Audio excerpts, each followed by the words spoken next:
Okay. Hi, everyone. Welcome to our workshop on ending period poverty and decreasing the stigma. Today, we will be discussing what period poverty is, how it connects to the Sustainable Development Goals, and how we have worked to combat it in our own community and how you too can help.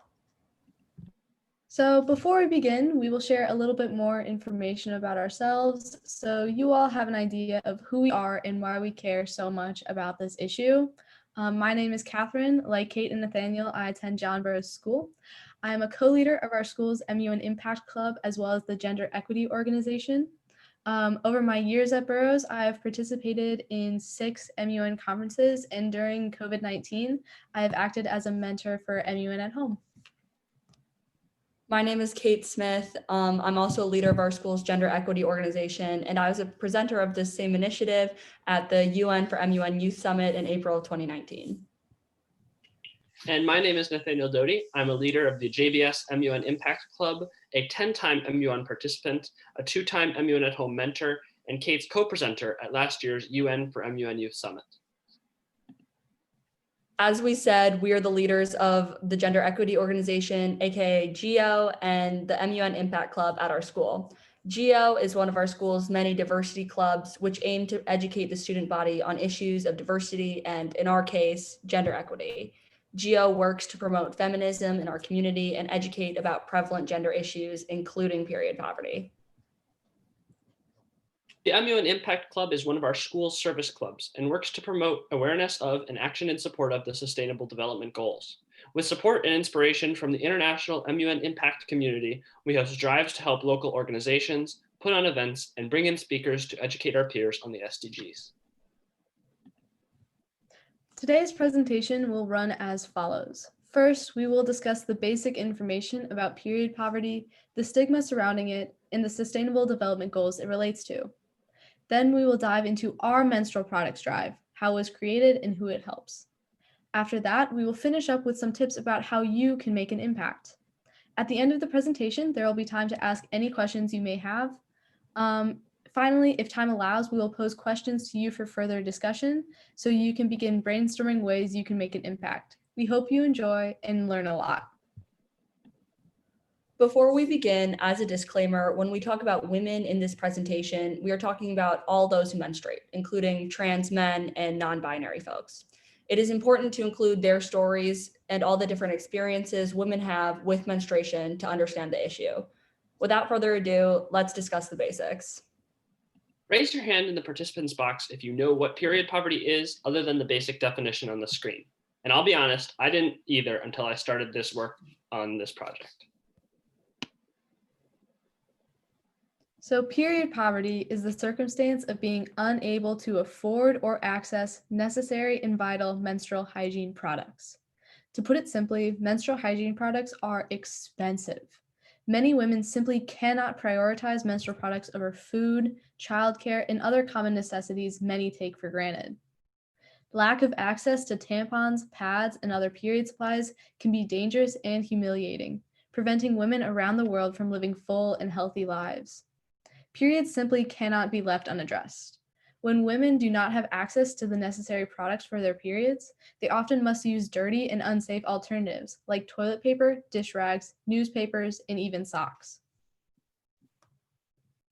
All women, except those with certain medical conditions, will have their period at some point during their life. That is approximately 3.8 billion people, meaning that every community and family across the globe is affected by this issue. Approximately 2.3 billion people lack adequate sanitation worldwide, including sanitary menstrual products. Women in these areas are often disproportionately affected by their period because they do not have safe or clean ways to deal with their menstruation. In addition, about 60% of women in developing countries do not have access to menstrual products. Without proper supplies, women are forced to use the same tampon or pad for a long period of time or other unsafe materials. Using these unsafe materials can lead to serious, life-threatening complications. In fact, these complications constitute the 5th largest cause of death for women globally, according to India Today. Even in more developed countries where women have access to these products, they are extremely expensive.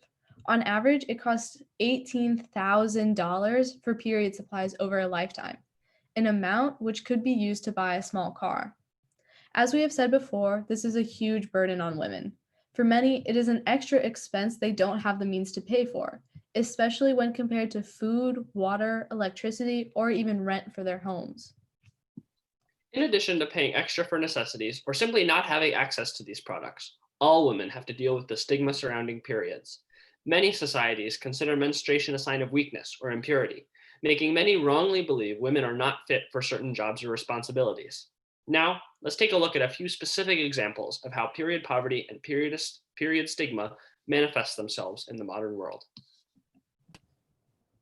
Many governments perpetuate the problem with value-added taxes, or VATs, on menstrual products. Also known as menstrual taxes or pink taxes, this type of regressive sales tax often incorrectly treats menstrual products as a luxury item. By classifying them as non-essential, there's often at least a 10% tax on such products. In Nepal, many rural communities continue to practice chowpadi, despite its outlaw in 2005. The practice mandates the seclusion of menstruating girls and women in remote mud huts or animal sheds to avoid bringing their family bad luck, making their relatives sick, or angering the gods because of their supposed impurity. For weeks, women will be confined to these huts without access to running water or nutritious food. Isolated, women are not able to properly handle their periods, often using rags to soak up blood or having to walk many miles to the nearest stream to bathe.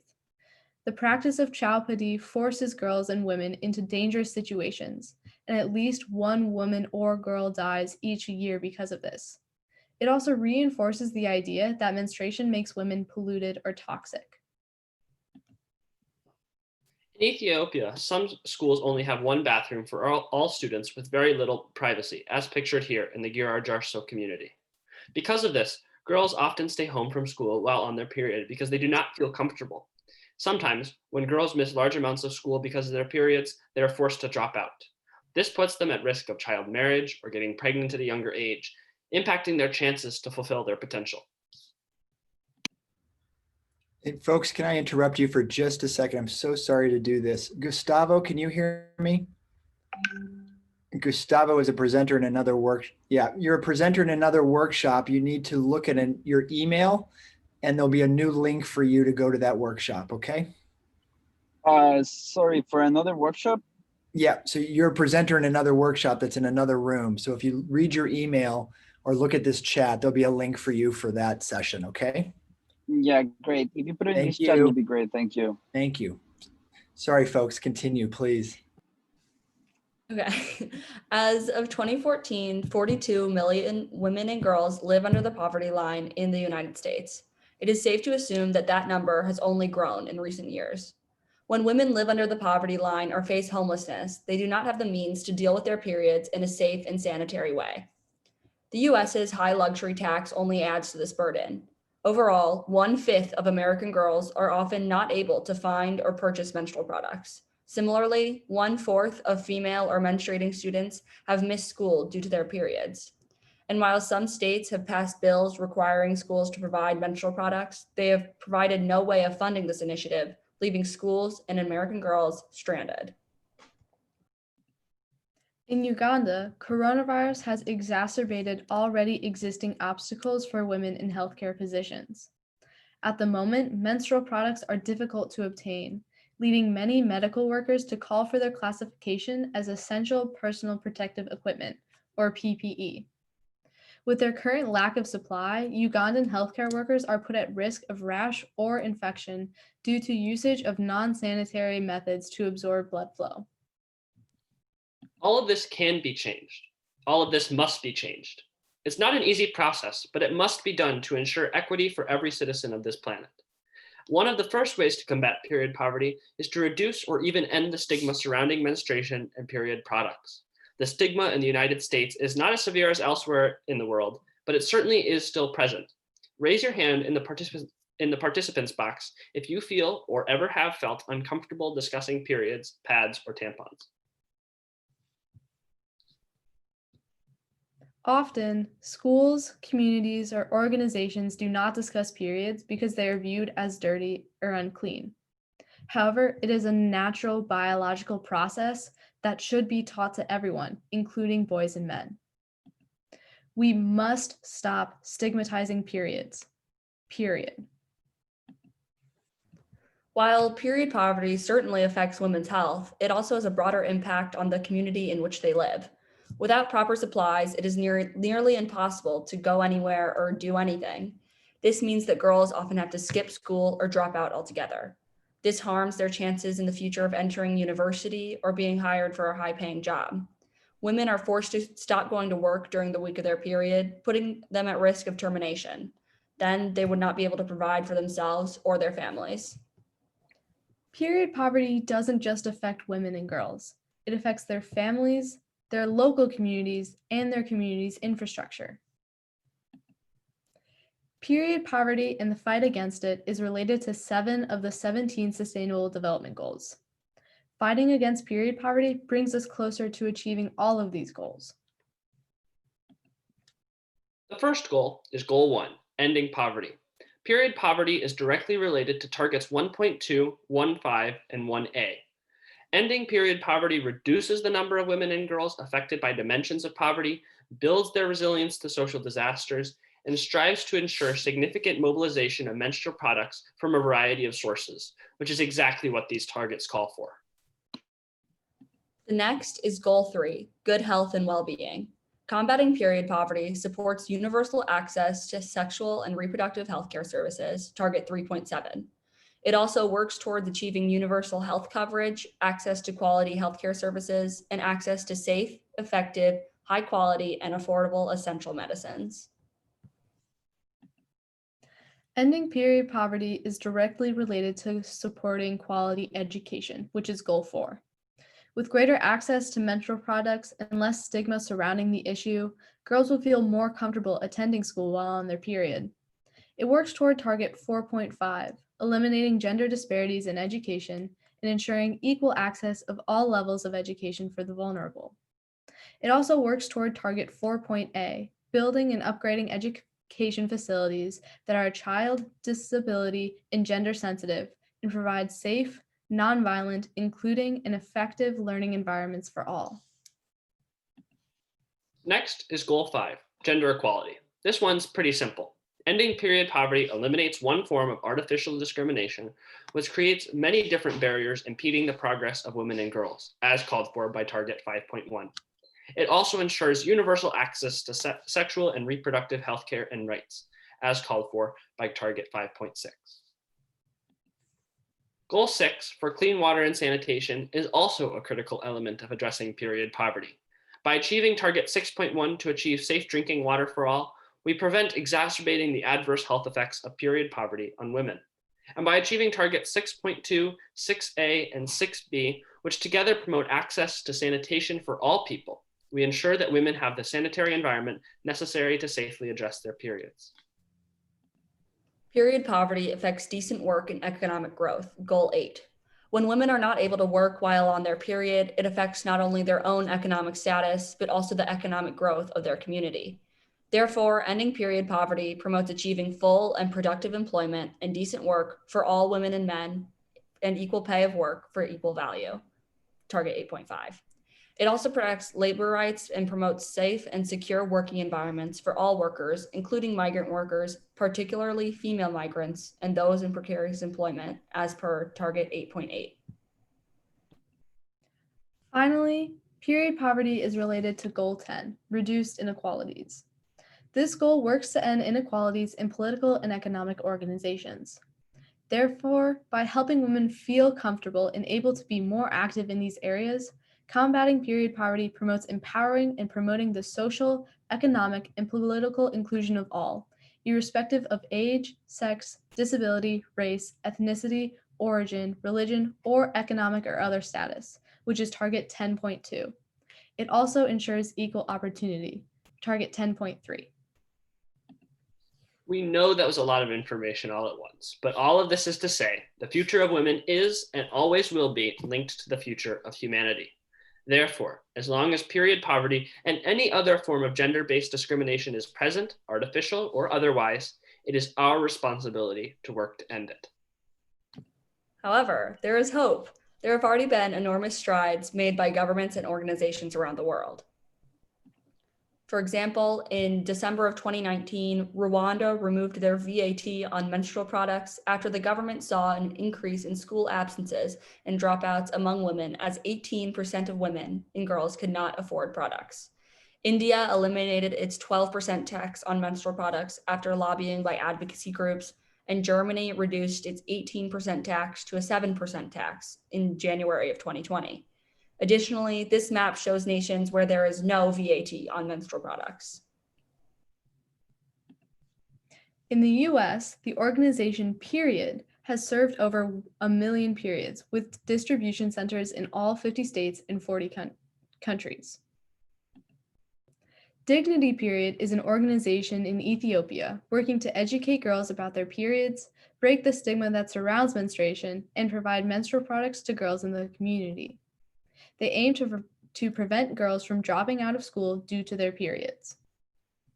In India, both the Pad Project, made famous by the Oscar-winning film Period End of Sentence, and the Pad Man, made famous by a film of the same name, provide empowering jobs to women making sustainable period products and work to keep young girls in school with those products. UNICEF has also been a key player in menstrual hygiene education and provision. In March of 2019, they wrote a full report detailing the issue and how to combat it, which includes 4 pillars of intervention: social support, knowledge and skills, facilities and services, and materials. This is an important framework for the eradication of period poverty. In our very own community at Burroughs, we work to combat period poverty. Last year, we produced a petition demanding adequate menstrual supplies in all restrooms, providing relief for people who menstruate at our school. The other pillar of our work is, of course, our own menstrual products drive. We are here to share our experience to help you start to work with us to end period poverty. For the next few slides, please look to the MUN Impact Planning tool found at the link in the chat. While you do not have a copy of what we have written verbatim, we hope that by following along, you'll understand how to use this for your own MUN impact projects. This can and should be used for MUN impact projects of all kinds, not just period poverty. And we are going to be using this tool to go through our own menstrual products drive. In the Get Inspired Phase 1 portion of the MUN Impact Planning tool, we use the SDGs to narrow down your interest and targets. This phase really helps slow down the process and aids in creating a SMART goal. A SMART goal is one that is specific, measurable, attainable, relevant, and time-based. Picking your indicator supports a measurable goal, while picking your target establishes a specific goal. Since we've already talked a lot about the SDGs and targets that apply to this issue, we would like to direct your attention to the indicators section. While indicators may not always seem directly applicable to a smaller, more community-based project, they still provide a good framework for what the end goal should be. By seeking to get our administration on board with our mission, we pursue indicator 5.1.1. By encouraging education and awareness of menstrual hygiene in our community, we pursue indicator 5.6.1. And by providing resources for menstrual hygiene, an element of sexual and reproductive health care, we pursue indicator 5.6.2. When we have our discussion at the end of this presentation, we encourage you to think about the SDGs that interest you and to look at their targets and indicators. Hopefully, some idea of action you can take will begin to fall into place. To dive into the issue and figure out how to address it, we had to research how it affected those close to home. Period poverty is a huge issue in our home of St. Louis, especially because such a large number of St. Louisans fall under the poverty line. 2/3 of low-income women surveyed by the St. Louis Alliance for Period Supplies said they could not afford proper menstrual hygiene products, and of that 2/3, 21% said they could not afford products on a monthly basis, and 46% said they often have to choose between buying menstrual products and buying food. These are obviously incredibly concerning statistics. These circumstances influence life for many people, disproportionately affecting women and girls with special needs or who are differently abled, and those in areas affected by conflict or natural disaster.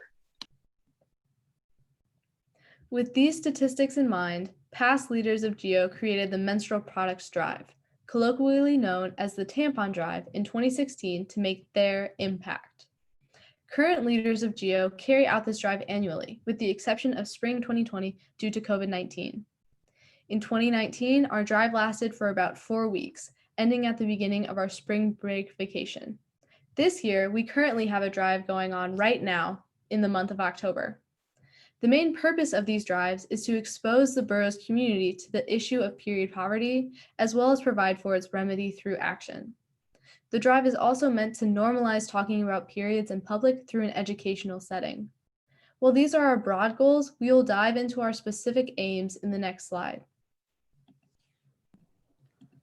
Our overarching goals for our drive in the past and for the future have been these. First, increasing awareness and decreasing the stigma. Nothing is going to change without people being aware of the issue and feeling comfortable discussing it. It is the first step on the journey of ending period poverty. 2, to advocate for women and girls whose periods prevent them from reaching their full potential. Part of understanding the issue is understanding that everyone is affected by a lack of access to menstrual products. Girls are often not able to go to school, women are often not able to go to work. This limits the economic potential of every community. 3, providing menstrual products to all women and girls affected by period poverty. This goes to the heart of why we organized our drive.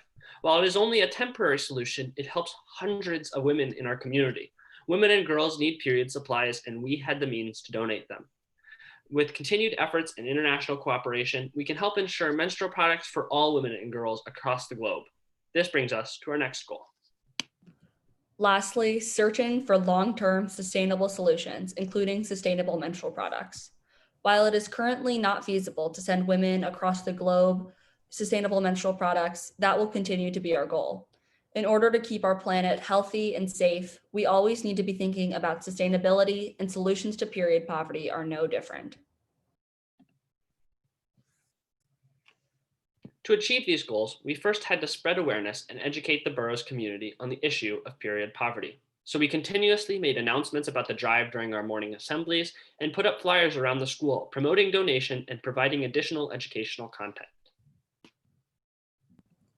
To further educate our non-menstruating classmates, we hosted outings for male members of our community to go to the store and buy menstrual products.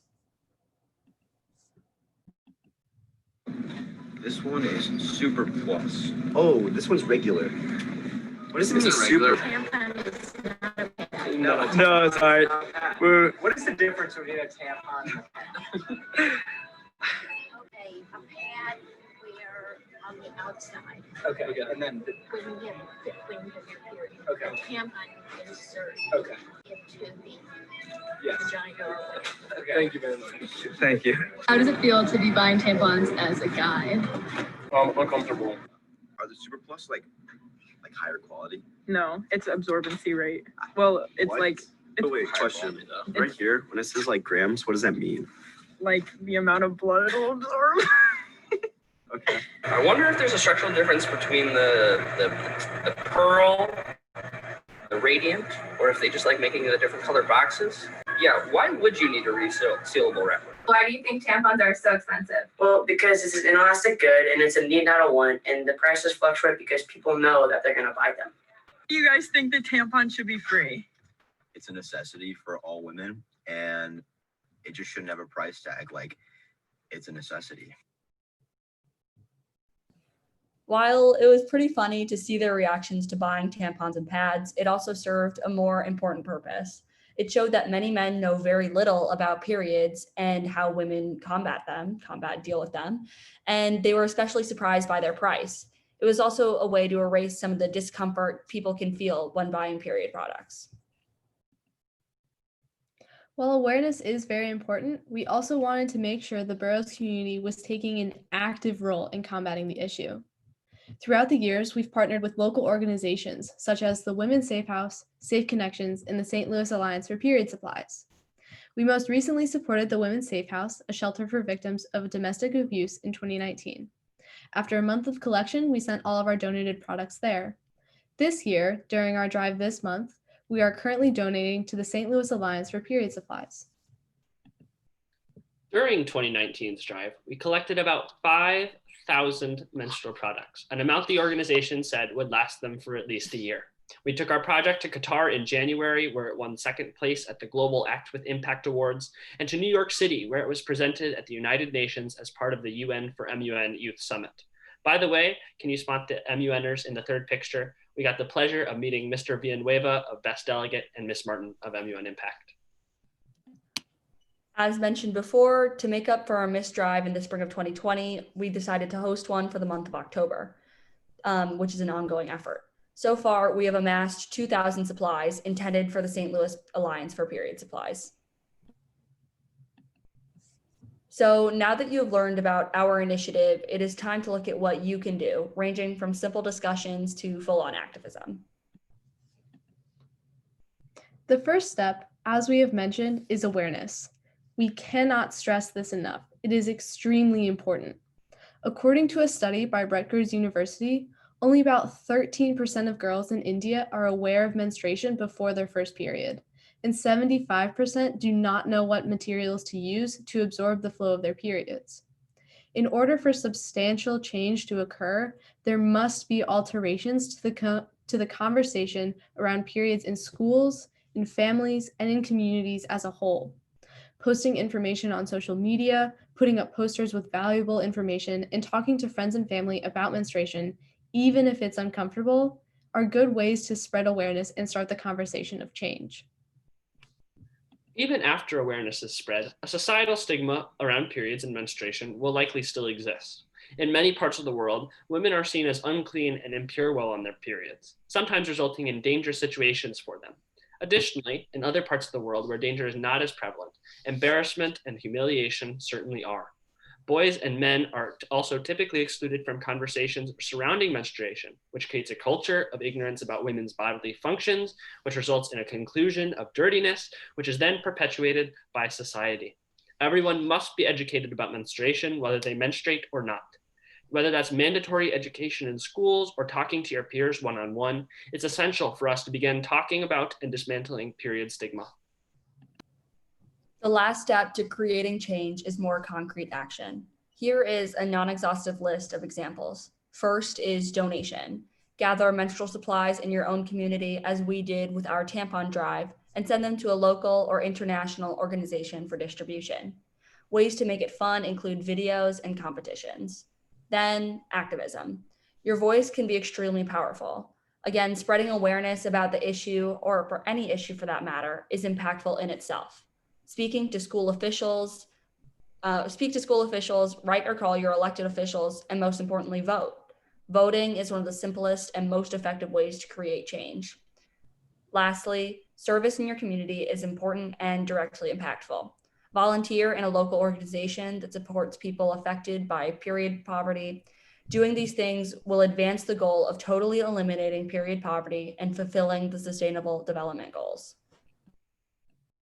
So, if you take anything from this presentation, we'd like it to be these three things. First, period poverty is a legitimate issue that does not only affect people who menstruate, but their entire community. Period poverty is a health, human rights, economic, and social justice issue. Second, spreading awareness is key. It is the first step to entirely eliminating the stigma surrounding menstruation and then period poverty as a whole. Educating your community about menstruation and its surrounding issues is vital. Lastly, you can make an impact. Tackling this issue may seem daunting, but the only way to begin to eliminate it is if people chip away at it by enacting change locally. Use your local and global MUN connections to help. Thank you all so much for attending our presentation. We hope that you have learned a lot and are inspired to take action toward ending period poverty. We will now move into a period for question and answer and later discussion.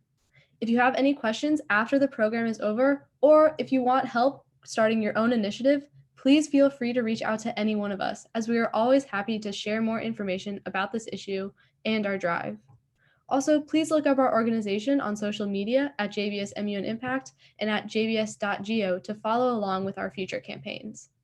Thank you all so much for coming. We hope you enjoyed it. And now, if anyone has any questions, please send them in the chat and we will get to as many as we can. Thank you, presenters. So at this time, as Katherine said, we're going to be taking a whole bunch of questions from you guys. Just go ahead and put them in the chat box.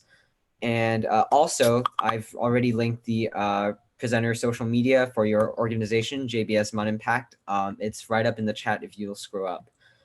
So the first question we've got is from, I'm so sorry if I'm pronouncing this wrongly. Is it Ayomide?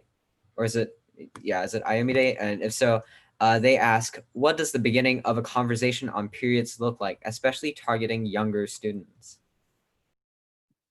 I think when it comes to younger students in particular, it's really important to have these types of conversations, particularly as younger students are encountering menstruation for the first time.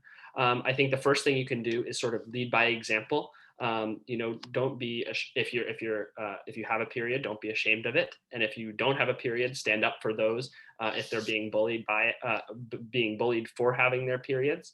It's important to create a culture of inclusion when it comes to this.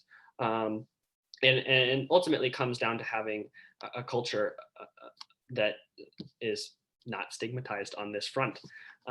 In terms of having conversations, you can bring it up in the classroom, you can bring it up one-on-one, just starting by saying, hey, what do you think of periods? Or what do you know about periods? Or would you like to learn more about what I know about periods? Do you know what period poverty is? So starting with those really engaging questions, that sort of Socratic questioning, is a great gateway to a broader conversation. Yeah, Nathaniel mentioned it, but introducing periods and menstruation in an educational capacity, I think, is very, very important to the normalization of periods. And like as young kids in like elementary school even approach the age where they are about to have their periods, it's important that they understand what's like happening and how to deal with it. Okay, so the second questions come from Mr. Andrew Newman. As you present around the world, what have you learned from students in various regions around the globe who come from different backgrounds, cultures, communities?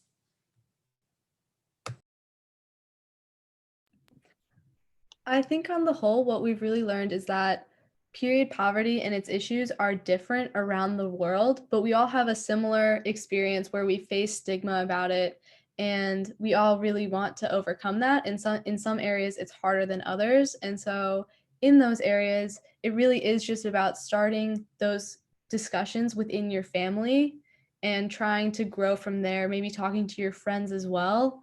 But while we do all have different experiences with that, there are some similarities where we can all connect and work to change it. Okay, thank you. Our next question is from Naomi from Malaysia. How do you not get intimidated by the existing stigma in society? I'm just speaking for myself, but frankly, I am intimidated by it. It's something that I like during this project that I have to face, and I have to actively be like, this should not be stigmatized. I should be comfortable talking about it so that other people are comfortable as well. It's something that I have to like wrestle with every time I talk about it. Yeah, and for my own, I mean, I'm a guy, so there's that. And when I first told my parents that I was doing this, they were like, well, that's an interesting topic for you to be talking on, but we're very proud of you, Nathaniel.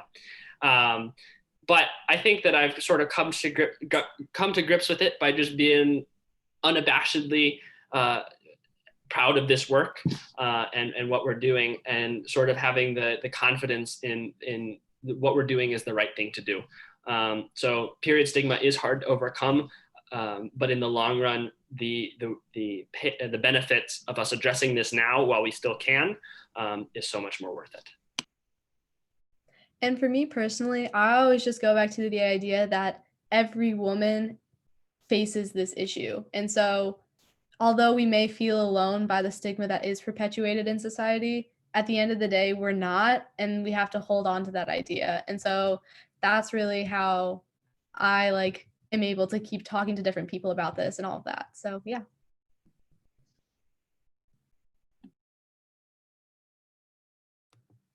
Okay, so it's from, sorry if I'm pronouncing it wrong, Saita are from India. Can sustainable period products solve the problem of period poverty? And if so, how can more people learn about them and use them? Yeah. And also she stated that she's a girl. Oh, it's for her. I do think that sustainable period poverty, oh my God, period products is like a really important step, and not only in alleviating more pressure to get new products every month, but also on the environment as a whole, as we mentioned in our presentation. And to learn about them, it's just about spreading information, I guess, researching and sharing like on social media and things. Yeah, and like we stated in our presentation, while right now it is unfortunately not feasible for us to be sending those kinds of sustainable period products to the organizations, we are continuing to look into those resources and find ways to distribute sustainable period supplies. So that is our end goal. But yeah, again, just like spreading awareness on social media and all of that stuff.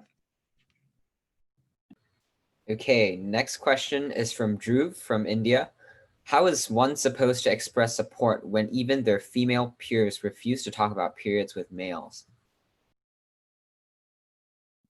I got this one.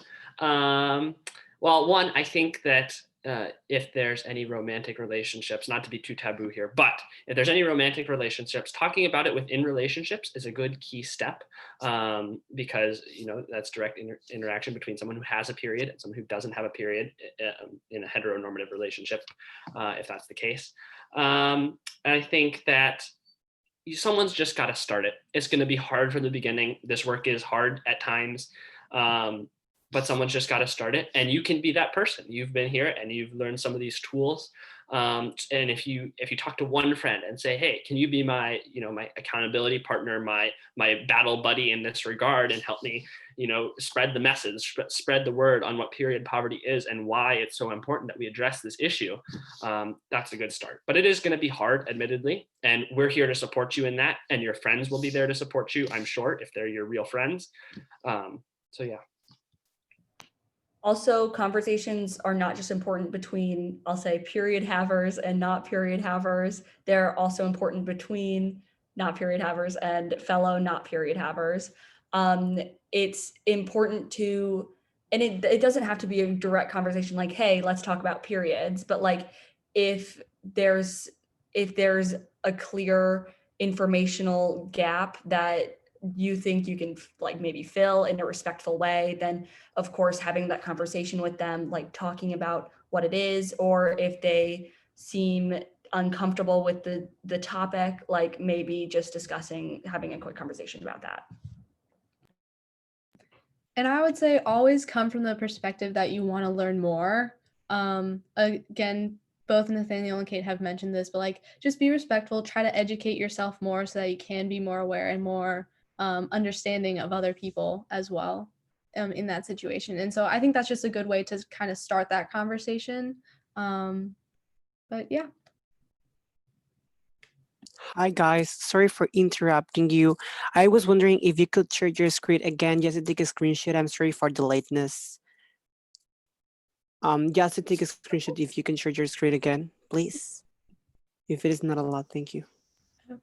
Okay, thank you so much. I'm so sorry. If you are able to turn on your video, if you can turn your video on, that'd be great. See your faces.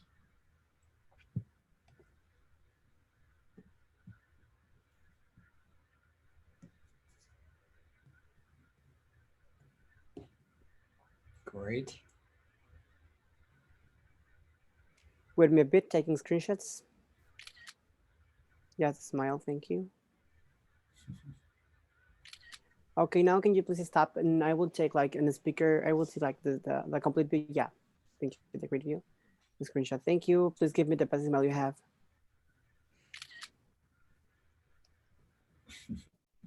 So sorry for the interruption. Thank you. Go on. Thank you. Bye-bye. Beautiful smiles, everyone. Okay, thank you. So we are continuing with the questions. Isabella from Mexico, what are some actions that you suggest doing during this time that we are not going to schools to tackle the issue?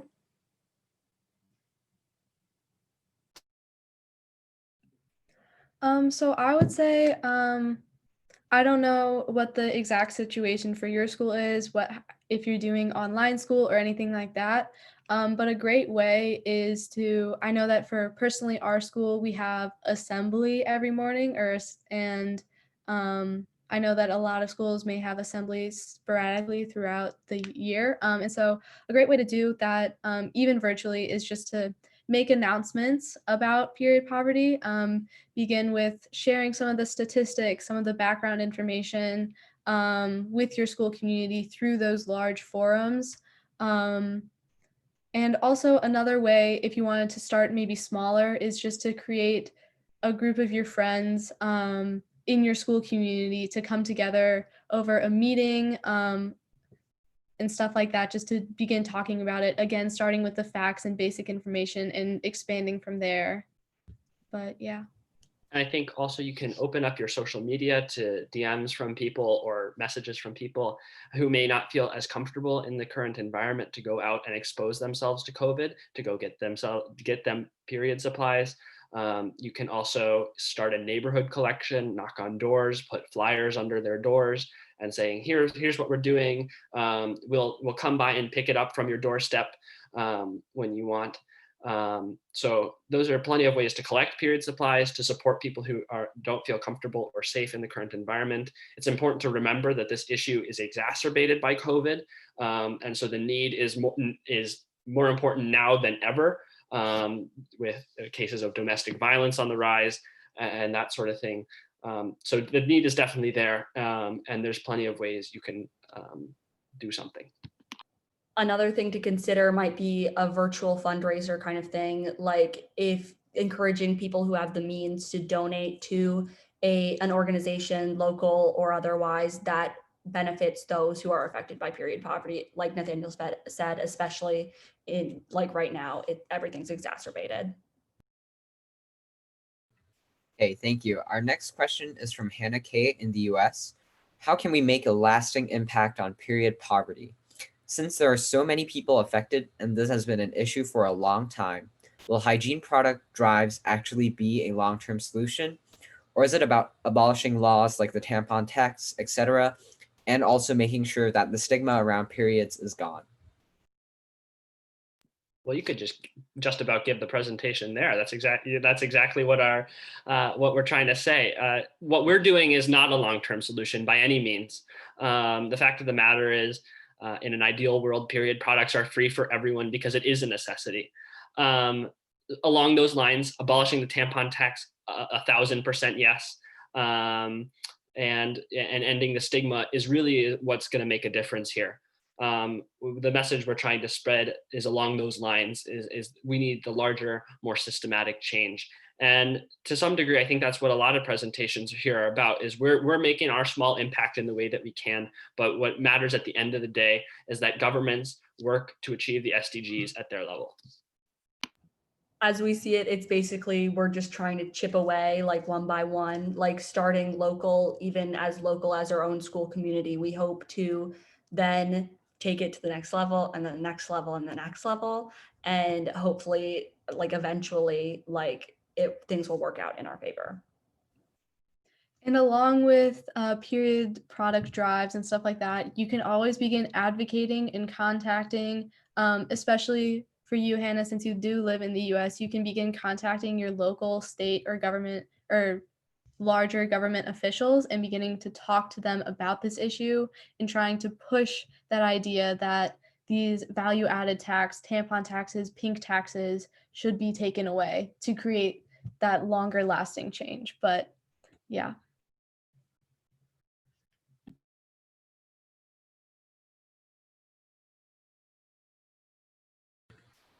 Okay, it appears we have like a temporary cutoff on questions.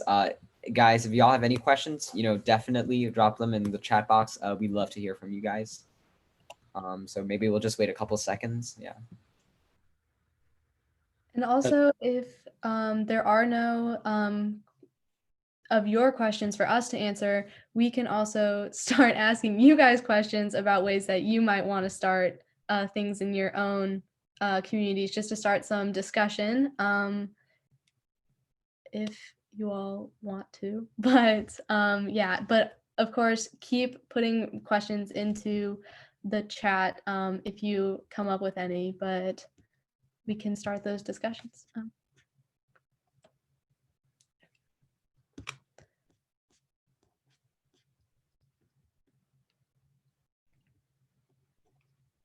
So I guess Yeah, I think we have a question. Yeah, do we have connections with students in other countries to work together? Not yet is the answer, and yes, we would love to is the follow-up answer. If you'd like to get in contact with us, follow us at the Instagram. We got jbs.go and jbsmu and impact. We would love to collaborate with you on your project, help you get some ideas, help us get some ideas. We're always looking to improve. Yeah. Definitely. But so just like, if you guys feel comfortable sharing this information, we would love to like hear some of your thoughts. So like the first question that we have for you, and then we can get back to the ones in the chat, is like, how is period poverty present in your community, whether it's stigma in education or lack of access to products? Anyone? You can type it in the chat. You can raise your hand in the participants bar. You can just speak up.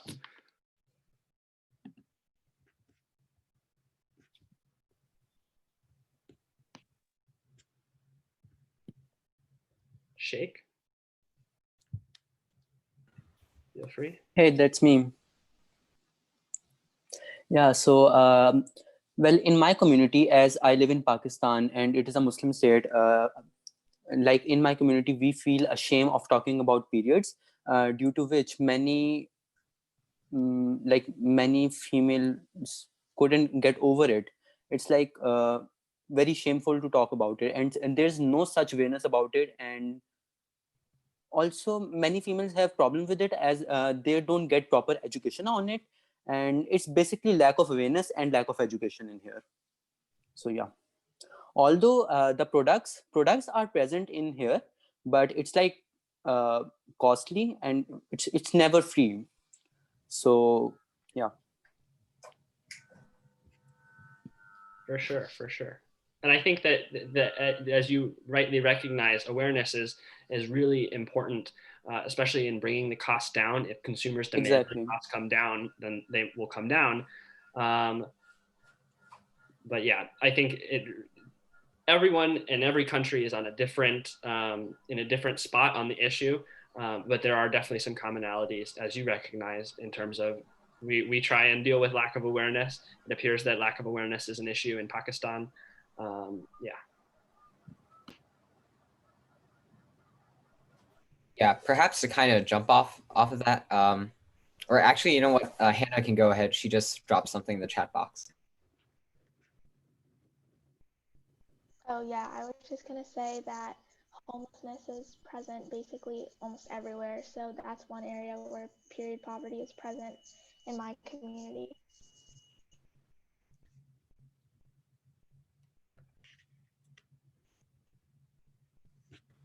Definitely, yeah.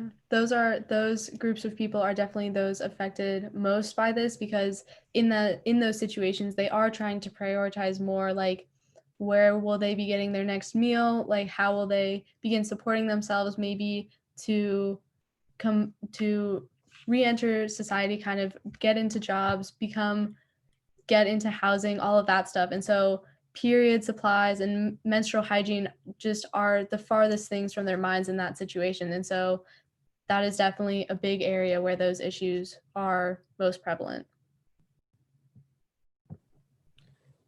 Okay, we have a question coming. Anwarul from Bangladesh. Sorry, I'm pronouncing it wrong. Are you guys planning to collaborate with other countries and NGOs for giving a seminar on period poverty and giving out tips for eliminating pentax in some countries? Similar to Nathaniel's answer to a previous question about connecting with students in other countries, we are currently not, but we would love to. I mean, if we can share this message to more areas, to more countries, to larger audiences, we would love to. Yeah. Yeah, on that front, we do have big ambitions. We do cooperate with organizations locally for our mission, particularly when it comes to, we donate the supplies to them, but also when it comes to awareness. But yeah, if you have any that you know of that you think that we could work with, let us know.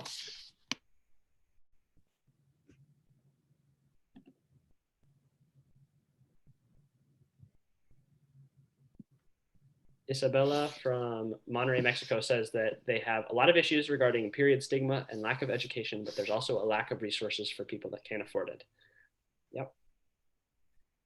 Definitely. And it really is a global issue. If this shows you anything, that we have currently 31 people on the call, and I'm certain that every single one of us from all around the world has some experience with it. So.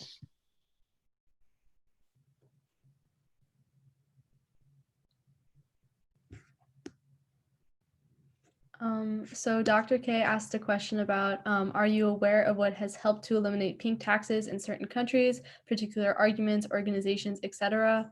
I know that in a few states in the US, I believe Massachusetts, possibly Maryland, a few more have eliminated their pink taxes and menstrual taxes. Because of hard pushing from advocacy groups and discussion like within those within those governmental bodies about those issues. And I know that a lot of pushback from that on those topics comes from people argue that a lot of revenue comes from those taxes. And so that's why pink taxes were not eliminated in states such as California. But at the end of the day, it would be so much more beneficial to states and other countries to eliminate those taxes, to allow people to use that extra money that they may have to support themselves or give it back to other areas of society by being consumers as well. So those are some of the arguments on both sides. But yeah, that I've seen that have worked.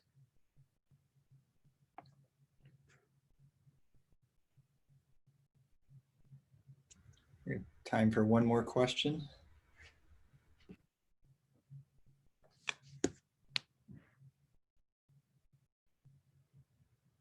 Oh, so sorry. Okay, I believe Mila has a question from the United States. Do you have access to any scripts or popular arguments to use when contacting governmental representatives? I believe we currently do not, but I'm certain we are very happy to create one and share that with anyone who would want that. Yeah, I think we can drop our emails in the chat for further communication on that, especially. But yeah, that's something that we are going to pursue. And to brainstorm ideas just quickly, and just so that you have some, one, period poverty is a form of poverty, and I think that any representative delegate that's dedicated to ending poverty would care about this issue. But from an economic perspective, as Katie was mentioning, that the argument against it is that it's an important stream of revenue. I think it's important that states also remember that by freeing up that important source of revenue, they can get other revenue streams with the money that individuals save on other such items. And from listening to our presentation today, I'm sure there's plenty of facts and statistics that would shock anyone into action. So just sharing the facts, sharing the information is incredibly important when you do that. So yeah.